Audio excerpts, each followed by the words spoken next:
Hola, buenos días. Mi nombre es Juan Manuel Castillo y les voy a hablar acerca del deporte infantil y juvenil, desde las características que tiene la psicología para abordar al joven atleta, sus necesidades, sus motivaciones, por qué abandona temprano los entrenamientos y todo el tipo de ansiedades que cruzan en cuestiones relativas a las competencias. Entonces, abordaremos el tema del deporte infantil y juvenil.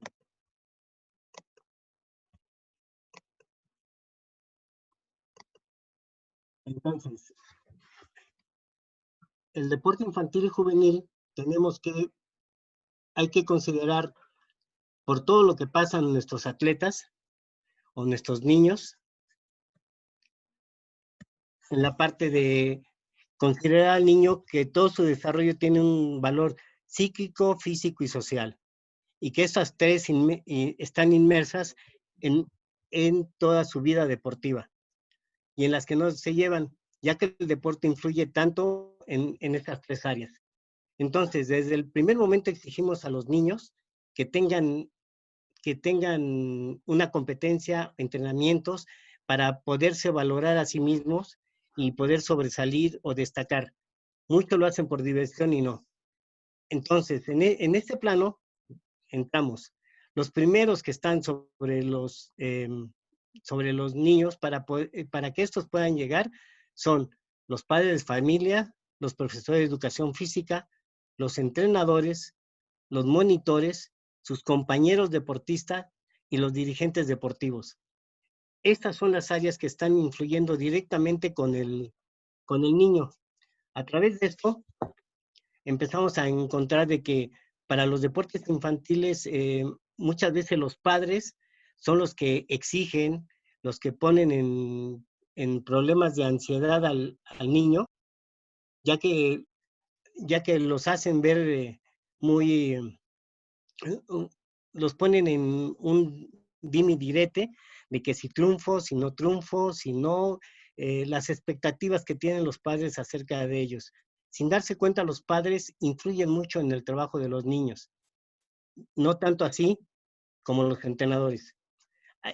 Aquí tenemos una diapositiva en donde eh, esto está tomado en España, donde a los niños en todos los colegios tienen que tener eh, por, por ley, tienen que tener esto, para que los padres sepan qué es lo que, estas 10 reglas, qué es lo que queremos, qué es lo que quieren hacer para que no, no se metan. Aquí vemos que las escuelas deportivas muchas veces los primeros, los que se enojan, los que tienen problemas con los niños y se debe a eso, son los padres, ya que parecen olvidar estas 10 reglas. En México no los tienen bien estructurados, muy pocos escuelas de entrenamiento, ya sea principalmente, ¿no?, de las que conocemos de fútbol, son los que tienen un reglamento para que dejen jugar al niño y les empiezan a exigir eh, como talento, más que como talento, los empiezan a ver con signo de pesos al futuro. Entonces, tenemos que el deporte puede y debe de ser el mejor medio para ayudar a los jóvenes a descubrir las respuestas a preguntas tales como ¿quién soy? Los entrenadores, los dirigentes y los padres de familia, principalmente, tenemos que ayudar a niños a encontrar las respuestas a estas tres preguntas. ¿Qué soy? ¿Qué quiero? ¿Y de qué soy capaz? Y de esto de que qué soy capaz no solamente físicamente, sino psicológicamente, socialmente, tenemos que ver cómo se desenvuelve el joven para que se dé su trabajo. Eh, Vean, y esto los podemos ayudar siempre y cuando tengan metas básicas para ello. Y entonces, para los entrenadores que son de natación, lo que tenemos que darle al niño, al joven, es nociones básicas de los diferentes estilos de natación. No tenemos que ser tan exigentes y pedirles que se muevan igual como grandes nadadores. Están empezando. Debemos de nosotros considerar los que estamos al frente de los niños debemos de considerar que el niño está en formación y muchas veces se nos olvida eso y ya los queremos ver nadando ya como para el alto rendimiento. Eh, en México yo he visto a padres que ya están viendo a su hijo nadar o correr para que vayan ya a hacer, vayan por una beca y entonces se olvidan que el niño está en formación, que debe tener las nociones básicas de los diferentes deportes. Ahí están dos ejemplos, pero sobre todo, sentirse bien, tener una satisfacción que el entrenar a él le satisface, a él, no a sus padres, porque muchos niños también van a entrenar gracias a sus padres. Entonces, la actividad física favorece en muchas cosas, sobre todo en estos puntos, al desarrollo de habilidades y hábitos, tanto en su vida social y particular, como en las habilidades y hábitos deportivos. También, o sea, habilidades y hábitos motores. También en sus experiencias de diferentes emociones, podemos verlos, cómo el niño se emociona al tener altas y bajas dentro de su actividad, ya sea en los entrenamientos o ya sea dentro de las competencias. En las competencias, más que nada, se ve el enfrentamiento a desafíos. El entrenador hábil utiliza como herramienta, aunque me voy a adelantar un poquito al taller, utiliza como herramienta esto, enfrentarlo a desafíos. Enfrentarlo a decir, solamente los inteligentes pueden, solamente lo hizo aquel que llegó al alto rendimiento, lo hizo cuando tenía 15 años, aunque sea mentira, ¿no? A lo mejor no lo hizo, pero si nosotros los enfrentamos a ese desafío, muchos niños van a estar persistentes en lograrlo. Esto, al final de cuentas, la actividad física también les favorece para una mejor autoestima. De ver los pequeños logros que se van dando, eso ayuda a su mejor autoestima.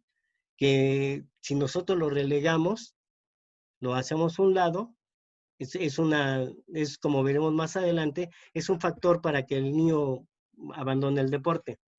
De igual forma, ayuda a la socialización y a los niveles de activación física. El deporte puede también influenciar negativamente la vida de los jóvenes si los ponemos ante estas situaciones. Y la principal, la que nos compete a nosotros, es ausencia de profesionales y técnicos calificados para conducir de manera adecuada el proceso deportivo. Yo digo que no hay muchos profesionales y técnicos que aman lo que quieren. Muchas veces les hace falta preparación. Muchas veces, por mucha preparación, no son conscientes de o tienen mucha preparación, pero no saben entrenar a los niños, a los jóvenes. En el caso muy particular, a mí me cuesta un poquito más de trabajo trabajar con los niños. Y de igual manera, tenemos que planificar. Una planificación inadecuada de los entrenamientos va a producir, como vemos ahí, lesiones musculares, articulares y óseas en los jóvenes, que después va a ser difícil sacarlos de ello. Por eso tenemos que planear, cuesta mucho trabajo tener, no una clase, sino planear a futuro, a futuro tomando en consideración esto. El ambiente de las personas que promueven el uso de drogas, narcóticos, estimulantes, esteroides y las drogas, ¿no? Yo he visto cuántos están jugando los adultos, a un lado se están drogando y a un lado están también los niños viendo todo esto y sin embargo siguen allí. También otra de las cosas que no favorecen eh, son las intimidaciones, de que no hagas esto, no hagas lo otro, porque eh, por ejemplo, si tengo más capacidad física y le puedo ganar a alguien que ya está por bastantes años, empiezan las agresiones porque piensan que los van a banquear o que los van a quitar el puesto, o en los deportes individuales se empieza a ver un tal resentimiento porque ya no va a ser el preferido o el bien visto por el entrenador. Entonces, todo esto influye. Imagínense aparte la presión por parte de los padres. ¿sí? ¿Para qué? Para que tengan consecuencias y para que tengan resultados. Y la consecuencia es esa: ansiedad alta, disgustos, inconformidades, miedos, etcétera. Y los técnicos y entrenadores que tratan al joven como adulto también están aplicando cargas de entrenamiento que no son adecuadas para los niños. Como decía, yo al menos considero que sí lo tengo, pero no me siento bien entrenar a niños. Es por la edad, no porque no sepa, sino por la edad. Y después viene la ausencia de satisfacción y alegría dentro de los procesos del entrenamiento, tiende al aburrimiento, a la apatía, al que ya nada más voy porque a lo mejor me traen, o porque está fulano o sutano, o porque es la única forma en que vea a sutanita, ya cuando están más grandes. Entonces, todos estos ayudan a que el muchacho no se desarrolle correctamente. De igual forma, el niño, al hacer actividad física, tiende a desarrollar la autoconfianza, la satisfacción de pertenecer a un determinado grupo, la adherencia a un grupo, la mejoría en las relaciones con sus compañeros en el deporte, placer por la práctica deportiva, y empieza a sincerarse, a tener ese pequeño grupo, a sentirlo como suyo. El entrenador y los que entrenan con él, ya sea deportes individuales o de conjuntos, empieza a haber una empatía entre todos ellos. Se sienten como una pequeña familia, sin llegar a tal, ¿sí? Y también lo que promueve la disciplina y capacidad de comunicación. Entonces, ¿qué necesitamos darle a los niños cuando hagan deporte? Primero, afectividad, que se sientan seguros, que se sientan que hay cariño dentro de sus entrenamientos, dentro de sus competencias. Los compañeros nos ayudarán a que haya este punto. Otro de los puntos es seguridad. Este punto de seguridad lo puse de esta manera. Hay que tener la humildad, ¿sí? Pero la humildad para la capacidad de percibir la realidad, la sensibilidad para detectar pequeñas evidencias, y la creatividad para ser auténtico, ser diferente, no ser la copia de otros compañeros u otros grandes deportistas. Aunque en el niño es muy difícil porque siempre tiene a un ídolo y tiende a imitarlo. Por eso es que los adultos o los entrenadores, que son los líderes, deben de cuidar esta parte, ¿sí? De que deben de promover que sean auténticos. Esto es como, el ser entrenador es como ser padre de familia. Tenemos que ayudar poco a poco al niño a enseñarle el hábito de cómo patear un balón o cómo correr y demás, y después dejarlo ir poco a poco. Así es como lo hacemos los padres, dejamos ir a nuestros hijos poco a poco, con nuestros temores y todo eso, pero igual pasa con los entrenadores. Hay algunos que se jactan y dicen, no, no va a ser nada, no va a ser nada. Después de mí no hay nadie. Eso es mentira. Siempre hay alguien. Y hay que saber nosotros como entrenadores o como preparadores físicos o educadores físicos hasta dónde es nuestro nivel, en dónde nos sentimos bien. Pero el mismo sistema nos orilla a que queramos ser el entrenador nacional porque gana más dinero. Y entonces allí se rompe todo lo bueno que podía dar el deporte. Eso es para los entrenadores. Lo vamos a ver posteriormente. Reconocimiento. El niño pasa por una etapa donde quiere un premio, una importancia, un reconocimiento. Ya muchas veces el que, mira mamá, me ganó un diploma, mira mamá, pega, impacta en el niño, ¿sí? El impacto y la calidad y cantidad del premio también es importante. Yo he visto con personas con discapacidad de síndrome de Down, donde a todos se les da un premio, pero ellos tienen una forma muy sui generis de interpretar los premios. Por eso es que a todos se les da premio. Después va relación del premio con la motivación, ya sea intrínseca o extrínseca. Esto quiere decir, las motivaciones intrínsecas son aquellas que todos los que nos jalan, todas aquellas cosas que nos jalan. Y la motivación extrínseca es todo lo que tenemos nosotros y damos allá, o sea, lo que nos empuja por dentro, que nos dice, ve a entrenar, ve a hacer esto, ve a hacer lo otro. Entonces, nosotros como entrenadores tenemos que fijarnos, como lo vamos a ver en el taller, saber qué es lo que lo motiva. Bueno, ahora, también criterios para poder distribuir los premios, el premio o los premios, ¿no? Entonces resulta ser que yo tengo un equipo y solamente me dan un trofeo.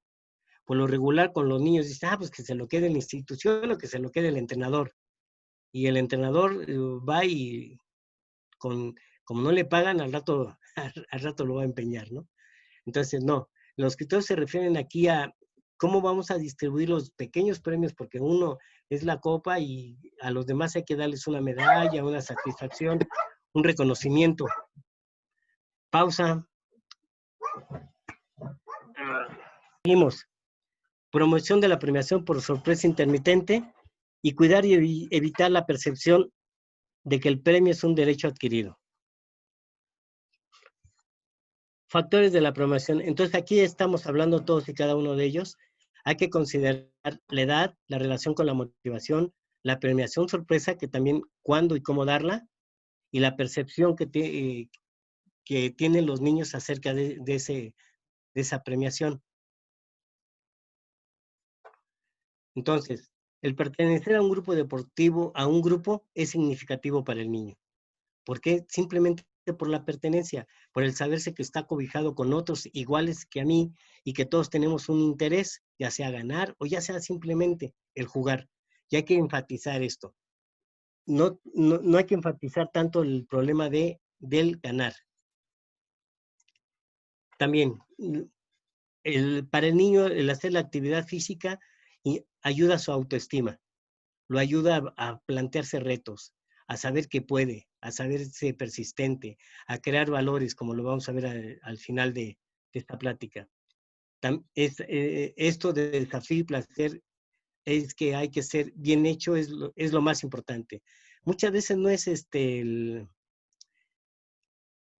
desafío tiene que llevar un placer, ¿sí? El placer va de que lo hizo, que eso es lo más importante, de que se atrevió a hacerlo, que no se quedó en la orilla, que dijo, ay, pues tal vez, que quién sabe, que como tenemos mucho los mexicanos, ¿no? Que mañana lo hago, ajá, mañana tampoco lo hice. Las capacidades físicas. Bueno, esta diapositiva la puse porque ahora ya ven que lo nacional está muy implicado con las capacidades físicas. Esto lo tenemos que hacer todos los entrenadores, los educadores físicos, los preparadores físicos, desarrollar primeramente y por último las capacidades físicas, es lo primordial. Autorrealización. El hacer deporte, el hacer una actividad física nos lleva a una autorrealización. ¿Por qué? Porque nos fijamos metas y estamos empeñados a realizar esa meta. Y el hacerlo a nosotros nos trae grandes satisfacciones. La motivación. Bueno, en la motivación aquí vemos algo que tenemos que hacer los entrenadores, es dar variedad de estímulos y que nadie se quede afuera sin participar. Y entonces aquí tenemos algunos factores que motivan. Por ejemplo, el aprender y perfeccionar habilidades específicas, el placer del deporte, sentirse muy bien, estar bien físicamente y con buena salud, el desafío de participación y de la competencia, estar con los amigos y el sentido de pertenecer a un equipo ayuda al muchacho a motivarse, a ir todos los días. Simplemente ya, si lo meten o no, ya es distinto. Ya participó en los entrenamientos y ya está con el equipo. Y eso es lo que nos pasa hasta cuando somos mayores, ¿no? Decimos, ganó la selección y decimos nosotros, ganamos. Ajá, no sé en qué participé, pero ganamos. Reconocimiento de su valor, liberación de energía y autorrealización. Todos estos son factores que motivan al niño y nosotros muchas veces ni los consideramos. Nos metemos en hacer otras cosas. Y aquí viene el problema. Para tener un buen desarrollo de un programa de entrenamiento en jóvenes depende de varios factores. Y el más importante, sin duda alguna, es el entrenador. Ya en bastantes estudios han tratado de poner entrenadores por computador y demás, y la verdad no jalan. Y yo he visto entrenadores que son muy buenos, pero no tienen el conocimiento. Y otros al revés, que son muy buenos, que tienen los conocimientos, pero a la hora de la práctica con los niños no logran esa empatía, o con los jóvenes. Entonces, nosotros sabemos en nuestra vida cuántos entrenadores muy buenos han pasado, pero no tienen esa empatía de jalar a los jóvenes. Y al revés, aquellos entrenadores que no tienen un conocimiento, que no han hecho estudios, pero sin embargo, tienen buenos resultados. Eh, ¿Por qué? Así como lo vemos ahí, ¿no? Los niños están atentos, haciéndole caso al entrenador y demás. Quiere decir que ese entrenador, o una de dos, o es muy bueno, o tiene en la práctica, o tiene los conocimientos. Y entonces, entre varias funciones que tiene el entrenador, entre varias funciones que tiene el entrenador están ser modelo de buena conducta de los atletas. Creo que ya hablamos sobre ello. El ser auténtico, o sea, un entrenador se debe mostrar tal como es. No tratar de imitar al entrenador que ve en la televisión, por ejemplo, o a fulano que tiene logros. No, ser creativo. Tiene que ser él. Tiene que ser creativo en la medida de que si no tengo esto, pues lo hago así, lo puedo hacer así, lo puedo modificar así. La creatividad no se trata de inventar una nueva forma o un nuevo deporte, no. La creatividad es que el niño vea que siempre hay una cosa nueva por aprender. Ese es ser creativo en los jóvenes. Igual, tener un sentido de humor y una actitud positiva le ayuda para que los entrenamientos y competencias no sean siempre lo mismo, tediosas y demás. Y eso va muy apegado con los tipos de deportes. Tener ideas propias. Dividir atenciones y esfuerzos igualmente para todos el equipo. O sea, no dejar de lado a unos para hacerle caso a otros. Manejar aspectos específicos de la modalidad deportiva. Sí, porque muchas veces ponemos al niño que entrenó para box, lo ponemos a jugar fútbol o básquetbol o cualquier otro deporte de los que no han entrenado. Igual pasa con los entrenadores. Muchas veces llegan ahí entrenadores, por ejemplo, que son de judo y ahora son de atletismo. Entonces, se dan ejemplos, ¿no? Hacer que los atletas no consideren que las competencias les va a dar la vida en ello. O sea, muchas veces los entrenadores o los padres de familia le ponen énfasis al ganar, que si no vas a ver cómo te va, que si no esto, que si no que el otro, y ya, no, no, no, no. Nada es mejor que en las competencias que focalizarlos a que van a jugar, sobre todo el juego, y que trabajen lo mejor que se puedan.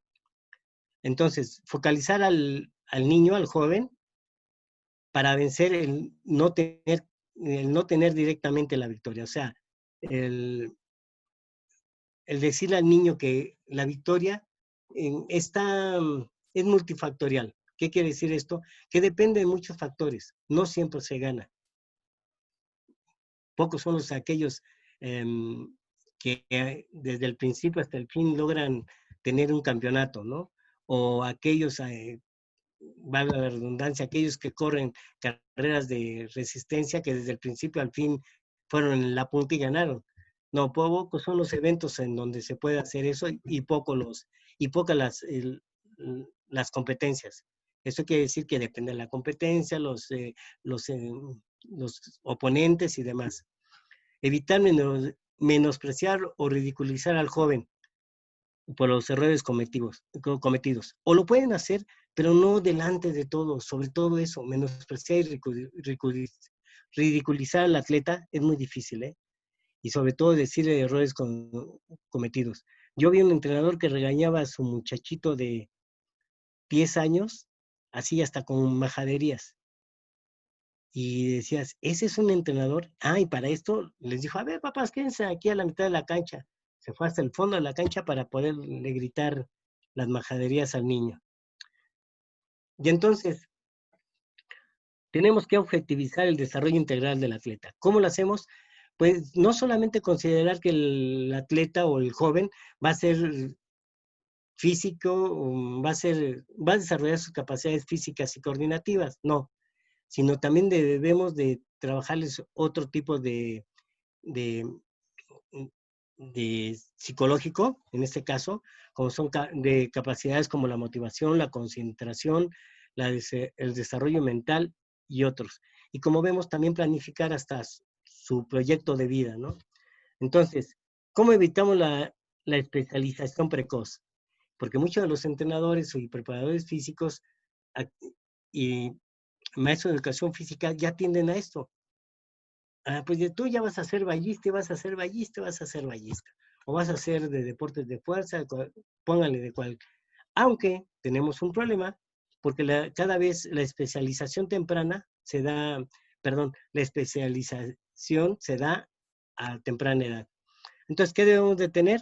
Pues incluir en los entrenamientos elementos de otras especialidades u otras habilidades que puedan desarrollar, exigir que en los deportes individuales, exigir que participen en pruebas durante su formación, por ejemplo, en fondo, pista, campo, en natación, etcétera. Y en diferentes distancias, no solamente decir, tú ya eres de velocista y vas a ser velocista, no.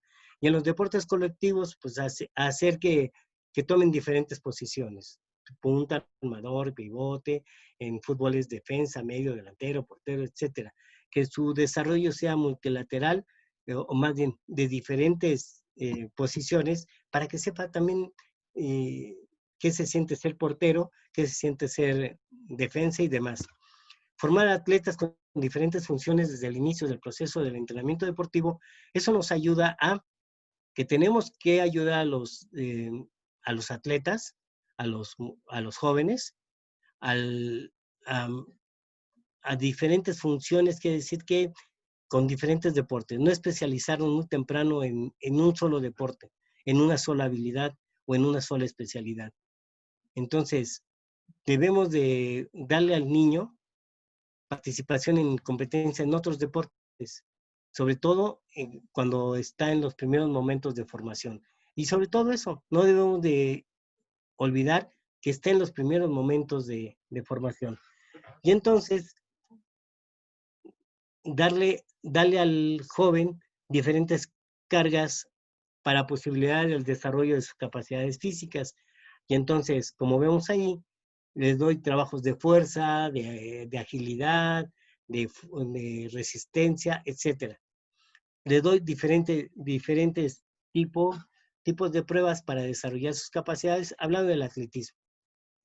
Permitir tiempo para fiestas y estar con los compañeros. Esto es importante. Muchas veces enfocamos al niño que ya después de los entrenamientos agarras, vas y te duermes y te recuperas. No, tenemos que darle a los niños más trabajo.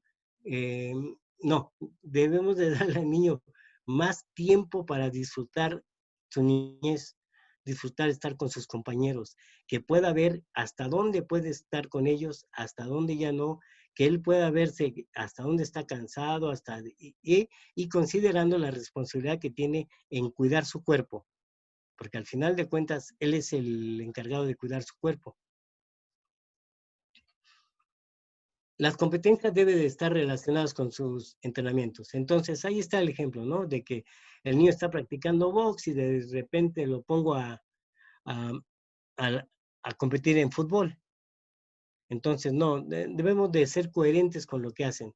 Entonces, un niño de fútbol, pues para darle otra cavidad lo puedo poner a jugar básquetbol, y un niño de fútbol lo puedo, no sé, cambiarle al judo o al karate o al taekwondo, otro tipo de deporte donde, donde se vean qué características puede desarrollar y qué otras habilidades puede desarrollar.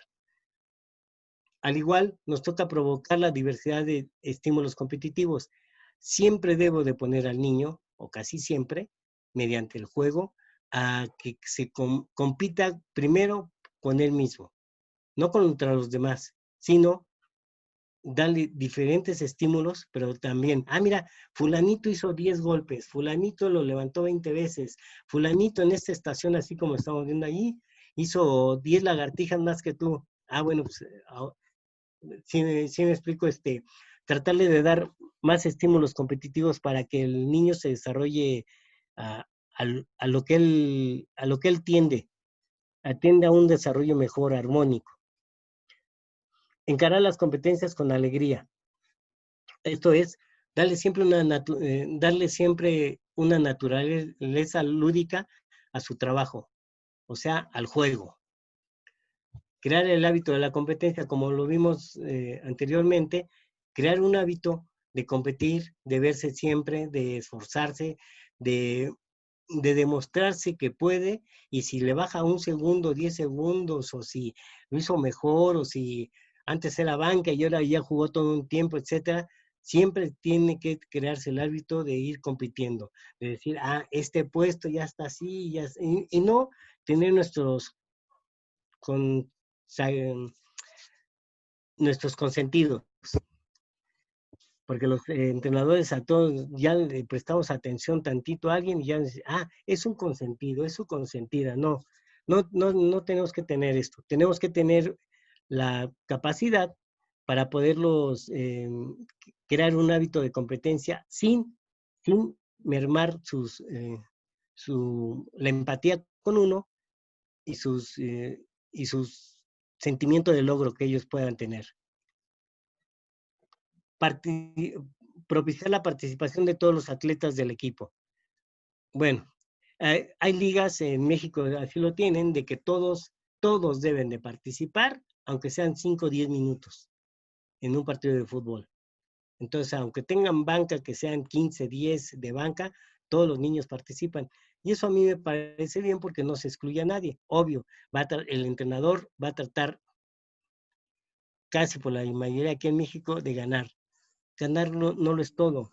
Cuando los entrenadores y educadores físicos, que la mayoría sí lo hacen, vean de que el ganar no lo es todo, sino la parte formativa, eso es lo más importante que debe de tener. Incentivar la autosuperación y la autorrealización. Esto es, dar premios, dar elogios, halagos, logros de aquellos, de poner un mural de que superó su marca, se superó otra vez esto, se pudo realizar, soñaba con llegar entre los 10 primeros, ya lo hizo, etcétera. Hay que incentivarlo y hay que hacerlo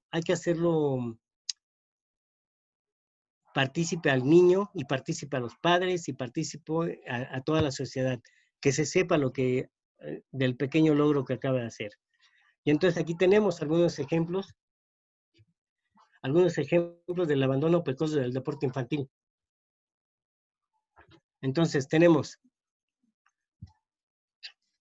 directamente, está relacionado con experiencias negativas. Entonces, ¿cuál es una de las experiencias negativas? Pues falta de tiempo para divertirse, le pone mucha importancia al ganar, a la competencia, a la mala relación que existe con el entrenador, al agotamiento o cansancio que existe, más sin embargo se le exige, y a la evolución de los entrenamientos. Igual forma tenemos una necesidad de tiempo para actividades que se presentan como primordiales en un determinado momento, como son los estudios. Y entonces el niño, el joven, le va a prestar más importancia a los estudios que a los entrenamientos. También otra falta de por qué abandonan el deporte es el conflicto de intereses, como lo habíamos dicho antes, con los estudios, con la familia, o se enamoran. La falta de tiempo para otras actividades, también dicen, no, pues ya me voy de aquí porque ya no me gusta, me quita tiempo para estar con los amigos y demás. Falta de éxito y baja percepción de las habilidades, estrés competitivo, la falta de diversión, que los entrenamientos sean monótonos y problemas o empatías con él o los entrenadores. Y aparte, tiene muchos entrenamientos para pocas competencias. Y entonces, lo que sí podemos hacer es, ¿cómo puede ser evitado este abandono precoz? Uno sería, calidad de las experiencias deportivas. Debemos darle al niño, al joven, más calidad de sus experiencias deportivas. que vea, que huela, que sienta, que perciba todo lo que pasó en la competencia. También tenemos que tener un entendimiento de las necesidades de los jóvenes y los motivos por los cuales están en el deporte, evitando la especialización temprana e inoportuna. Esto ya lo hablamos en la primera parte. Entrenamientos hay que darlos diversificados y de calidad. Evitar las cargas excesivas de entrenamiento. Investigar y evaluar la calidad del entrenador a cargo de los jóvenes. Y una equidad entre el deporte, la familia, los estudios y los amigos. Entonces, el concepto de rendimiento para el deporte infantil y juvenil se puede decir que se involucra para el rendimiento, primero, dar ideal del desarrollo propio. O sea, debemos de tener un plan de desarrollo personal para el niño. ¿Qué quiere ser al final de cuentas? Que compare su comportamiento o sus conductas deportivas con los demás. Y también estos comportamientos pueden ser sociales y de estudio. Que tenga una satisfacción el verse que cada vez está mejorando. El que ya hizo menos, ya hizo más, etcétera, etcétera, etcétera. Pero nunca compararse con nadie. Tener en consideración su nivel de desarrollo del atleta. Su salud, ante todo. Las pretensiones éticas, o sea, qué es bueno, qué es malo. Y siempre debemos de preponderar o tener siempre presente la lucidez, que quiere decir el juego. Ante todo, siempre el juego. Y entonces, los padres pueden tener una óptima influencia de las experiencias si motivan a los niños, si tienden a reforzar los valores positivos del deporte y reconocer la experiencia deportiva a lo largo de su vida. O sea, los padres deben de ayudar de alguna forma, ayudando a los niños a evaluar su autoestima. Comportamiento activo de los padres, o sea, en las prácticas, saber qué es lo que están haciendo sus niños, ya sea frecuentando, ser espectador o frecuentando eventos, o sea, que se involucren en las actividades del niño. No solamente que lleguen y dicen, ay, le encargo a mi niño, ahí vengo por él en 1 hora, no me importa lo que hizo. O si no llegan al final y dicen, ¿cómo se portó mi niño? Y el maestro dice, pues bien, aunque no hizo nada, ¿no? Mantenimiento de una buena salud y participación en algún momento en actividades deportivas junto a sus hijos. Y entonces al final tenemos estos valores y conductas en el deporte. Los valores positivos y negativos y las conductas positivas que son deseables o conductas negativas que son las indeseables. Entonces, todo esto debe desde algunas cosas reforzarse y otras evitar. Y por último, me despido con esta, en donde para empezar las preguntas, en donde menciono, lo bueno es empezar siendo maestro, después profesor, luego entrenador y terminar siendo amigo. Que luego que pase el tiempo, siga habiendo una relación de cariño y amistad mutua y sentirse parte de los logros que ese deportista tenga de su vida. Al final puedo decir que al definir un buen entrenador, las 2 palabras que bastan son maestro y amigo. Bueno, muchas gracias.